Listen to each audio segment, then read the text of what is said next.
नमस्कार मित्रांनो, ठरलं तर मग सिरीजमध्ये काय घडले आपण ते बघणार आहोत. अर्जुन वेषांतर करतो आणि साक्षीच्या घरी जातो. ते देखील खोटं कारण सांगून महिपतच्या घरी आलेले असते. आठवडं मिळवायचं असतं, पण तिथं वर्ष श्राद्ध चाललेलं असतं. त्यावेळेस अर्जुनची एंट्री घरामध्ये होते.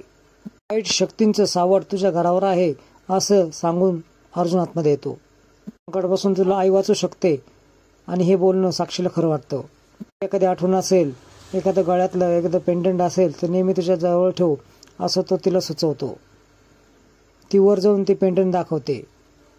म्हणते होती एक आठवण, पण ते तुटलं आहे, तेच तू घाल असं अर्जुन सांगतो. प्रिया वर फोनवर बोलताना बाहेर येते आणि तिचं रेकॉर्डिंग अर्जुन करतो. खरं तर अर्जुनला आश्चर्य वाटतं ती इथं काय करते. चांगल्या क्वालिटीचं हे भविष्य सांगतात असं साक्षी तन्वीला बोलते. त्यावेळेस तन्वी त्याच्याकडे बघू लागते. तिला संशय आला की काय म्हणून तो तोंड लपवतो. तर त्याची थोडीशी मिशी निघलेली त्याला दिसते. तो ती सावरतो आणि बाहेर पडतो. मित्रांनो, तुम्हाला काय वाटतं? साक्षी खरंच ते पेंडंट घालून येईल की कोर्टामध्ये? असे नवीन अपडेट बघण्यासाठी चॅनल सबस्क्राईब करा, बेल आयकॉन दाबा. व्हिडिओ पाहायला